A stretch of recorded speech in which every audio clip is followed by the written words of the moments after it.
Hi, and welcome to another episode of All Things Considered. Tonight, I am speaking to you about the housing crisis and the homelessness problem, and Bernie Sanders. He has a plan. It says Bernie Sanders Housing for All plan. It aims to add millions of homes and a rent cap. The Vermont Senator Bernie Sanders proposed a $2.5 trillion housing plan on Wednesday that aims to end homelessness in the U.S. and enact a national cap on rent hikes. The release of Sanders' 10-year Housing for All plan came as President Trump is weighing federal actions to address homelessness in West Coast cities. On a flight to California on Tuesday to raise money for his re-election campaign, Trump told reporters he would not let Los Angeles, San Francisco, and other cities destroy themselves by tolerating the explosion of rent encampments. He has used the issue of homelessness to disparage the deep blue state recently, but his administration has said little publicly about its plans. Um, that sounds great, and I'm torn on this here because I know that Donald Trump, deep down, is not as horrible as he appears. I'm not a Trump supporter. I'm not a Democrat. I'm not a Republican. I am a, for whoever can get the job done, should have the job. But deep down, I think there's a little part of Donald Trump that actually does care. I don't think that he's totally horrible. And I say that because so far, everything that Donald Trump has done, everything that he has done could be stopped if they wanted to by a court order. There's nothing that he has done that has been written in stone that could actually destroy America. But when he says he wants to do something, I'm not for sure if he really means that. I'm not for sure if he really means that he can get it done, or he even wants to get it done, or even knows how he's going to get it done. But he says things that sound well. Pardon me, I had a glitch with my cell phone cord. So, having said that, I'm going to get back to the article at hand. Rising rent in Seattle, Portland, Los Angeles, Vegas, Honolulu, and cities throughout California have fueled a surge in homelessness, and the death of shelters in mid-weather regions has made the squalor highly visible. Sanders' plan prioritizes establishing 25,000 housing units during his first year as president through the National Housing Trust Fund, and over the next 5 years spending 32 billion in an effort to abolish homelessness. You're not going to abolish homelessness. I don't like homelessness. I was homeless for a very long time. I don't like homelessness, but you're not going to get rid of the homeless 100%. You can cut it down to a manageable size to where they can be taken care of much easier. But you cannot do away with homelessness altogether, because there's a load of people out there that like being homeless. They like living outside. They like being able to do what they want with no restrictions. That's just a fact. It says here he'll spend 32 billion in an effort to abolish homelessness. It also includes 50 billion in grants to cities and states for community land trusts that it says will enable over 1 million households to purchase a shared equity home over the next 25 years. The plan would invest 70 billion to modernize public housing, would cap annual rent increases at 3% or 1.5 times the consumer price index, and require developers to include affordable housing in new projects. Well, when you've got cities where the rent is extremely high and the cost of living is extremely high, those affordable housing projects are still going to cost the renter $2,000 to $3,000 a month, because cities are not going to be putting low-income housing in areas where it needs to be. What I mean is that they're going to now reclassify low-income housing to, like Seattle, 60,000 a year. If you make 60,000 a year, you are now impoverished and in a low income. It says here, housing, like healthcare, education, and access to clean water, is a human right, Sanders said. His plan would add a just cause requirement for evictions. It also calls for passage of the Equality Act to ensure LGBTQ people. Really? Really? Jeez. Okay. I'm Native American and half Jewish. Is that a thing now?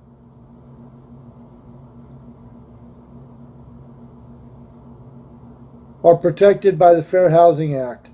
He also proposed increasing funding for the Indian Housing Block Grant program to $3 billion to build and improve affordable housing on tribal lands. A 2017 study by the Department of Housing and Urban Development found that in a 2-year period alone, 68,000 new units were needed on those lands to replace deteriorating buildings. Sanders has spoken recently at events centering on housing affordability in California and Nevada. Today, in America, we have well over 500 million people who are either sleeping out on the streets or in an emergency shelter, including 58,000 right here in Los Angeles, he said last month at a town hall at Temple Avant Salon in Northridge, citing the latest findings of the homeless population in the county.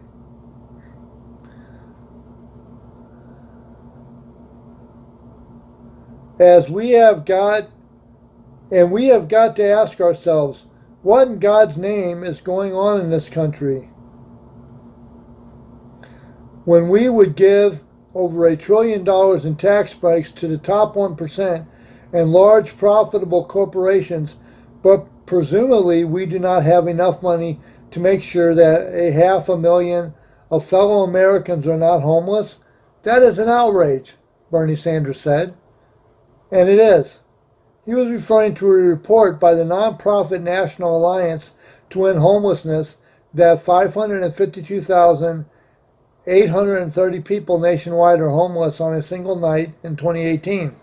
Several of Sanders' rivals for the 2020 Democratic nominations have also proposed plans, including Senator Cory Booker of New Jersey, Elizabeth Warren of Massachusetts, Kamala Harris of California, and former Housing Secretary Julian Castro. Housing policy experts on Wednesday expressed skepticism about Sanders' far-reaching plans. This is definitely farther left than any of the proposals we have seen from any of other candidates, said Jenny Schutz, C-S-C-H-U-E-T-Z, a fellow at the Brookings Institute think tank. She noted that with its emphasized role for the federal government, the plan appears legally, politically, and financially unfeasible. It's not clear to me how he would implement this. And I like Bernie Sanders' plan. I do. It sounds great on paper, but this is not. There was a movie I was watching called Tor, Tor, Tor.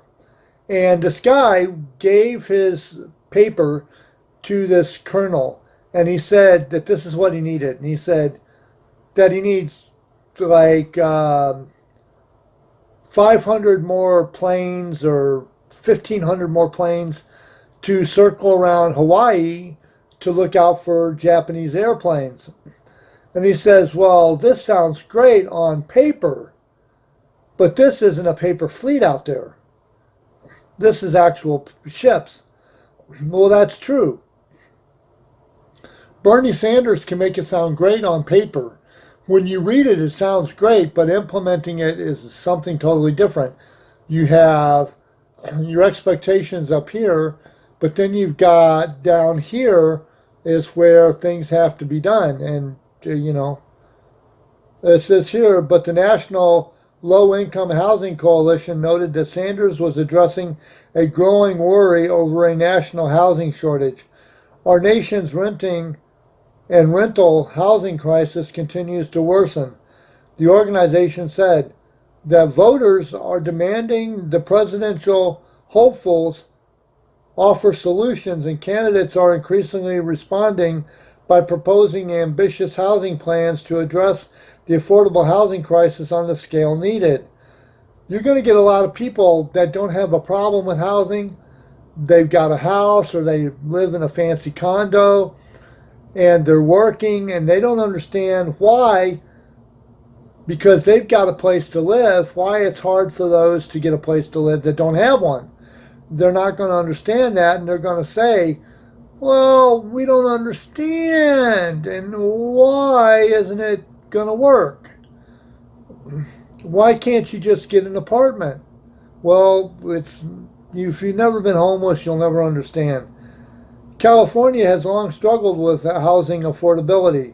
The state has the highest homeless population in the nation, with 129,272 people. 129,972 people who were homeless on a given night in 2018.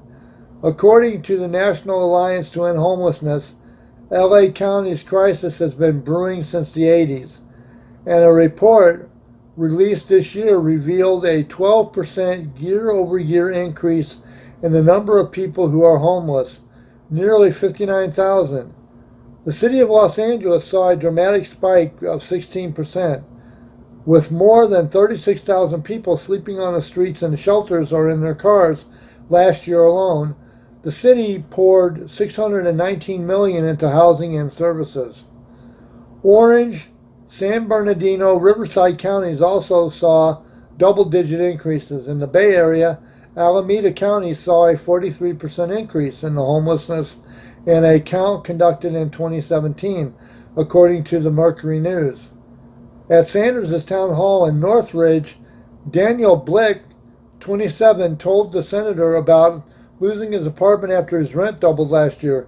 Blick, a mental health professional, paused, his voice cracking, before saying that he was still living out of his car. He asked Sanders for a message for his mental health clients who are homeless. Sanders responded that addressing the issue of affordable housing would help provide a starting point for homeless people suffering from mental illness. Sanders' plan includes $500 million for outreach to homeless individuals and connecting them with social services. That's great. That sounds great, but if you've never been mentally distraught, and I suffer from mental illness too. I suffer from bipolar, I suffer from manic depression, and I suffer from borderline personality disorder. I have those. And when you become homeless, especially when you have mental illness, that's a real pain in the ass because you're mentally distraught now. You're freaking out and you don't know where you're going to be living. And you feel all alone and you feel hurt and you feel left behind. You don't understand why you're in that situation because you didn't do anything that caused this. You lost your apartment because the rent went up and you couldn't afford to keep paying it. So you're out on your ear. Nobody gives a shit about you. So you're homeless now. And it hurts. And it destroys you from the inside out. We will not turn our backs on people sleeping out on the streets, people struggling with mental illness, people who cannot afford health care, Sanders said at the town hall. Unlike Trump and his friends, we do not see human life simply as trying to make billions of dollars and turning our backs on what goes on in the world. Another of Sanders' Democratic rivals, former Texas Representative Beto O'Rourke, campaigned Tuesday on Skid Row. He called the scale of the squalor breathtaking. If you've never been there and you don't see it on a day-to-day basis, you ain't going to have a shit clue on what's going to happen. You have no idea exactly what it's like until you step out of your comfortable blue suede shoes and into a pair of loafers that have been worn day in and day out for a load of years. The number of tents, the number of people on the street, the desperation. We saw fights break out as we were walking down the street, O'Rourke said. I can only imagine what your temper and frustration and anxiety are when you've been sleeping on the street night after night. And also, let me say this. When you've been sleeping on the street for a very long time, you become accustomed to that. And you could give a shit less what's happening around you in the world. You care about what's happening around you right there. Getting something to eat. Keeping your belongings with you. Making sure nobody fights you in the middle of the night. Making sure nobody hurts you in the middle of the night. It chokes me up. I just don't.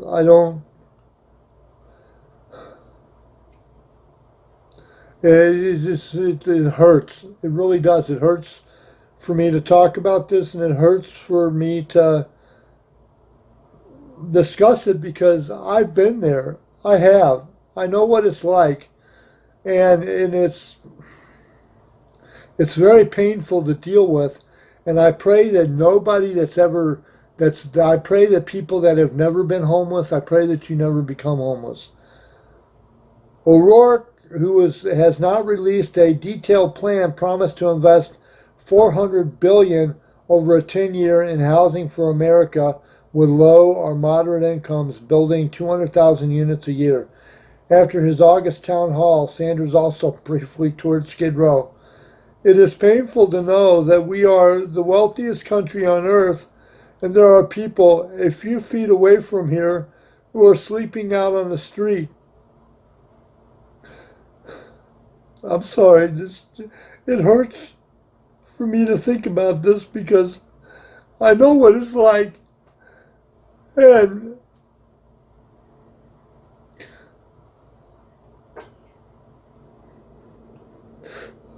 I'm sorry.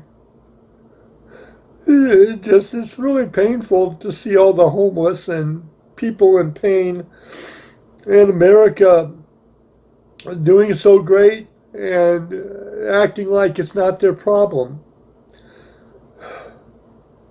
It is painful to know that we are wealthy, the wealthiest country on the earth, and that there are people a few feet away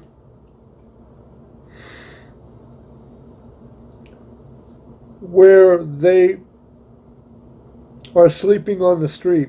Excuse me. Sleeping out on the street, he said afterwards, gesturing to the 7th Street behind him. For too long, we have ignored this growing crisis, and everybody thinks it's somebody else who's out there until it happens to them. And until it does, you don't know. You don't know what it's like. You go to work every day, you come home from work to your apartment and your family, or you go to school and you come home to where you live at, and there's people out on the street that are struggling to find something to eat and a warm place to sleep at night. It really pains me. I'm sorry. I'm gonna end on that note.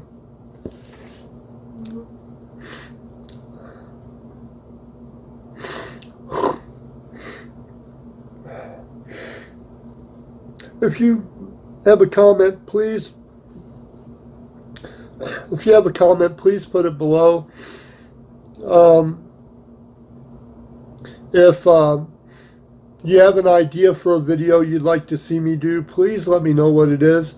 If you like my videos, please put a thumbs up and hit the subscribe button. I can't do it without you. It just pains me that we're in America, that we're like a family here, and we can't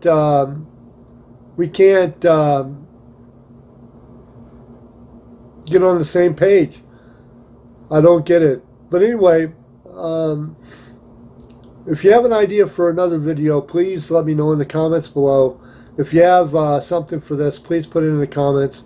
And please hit the thumbs up button for my thumbs up if you like me.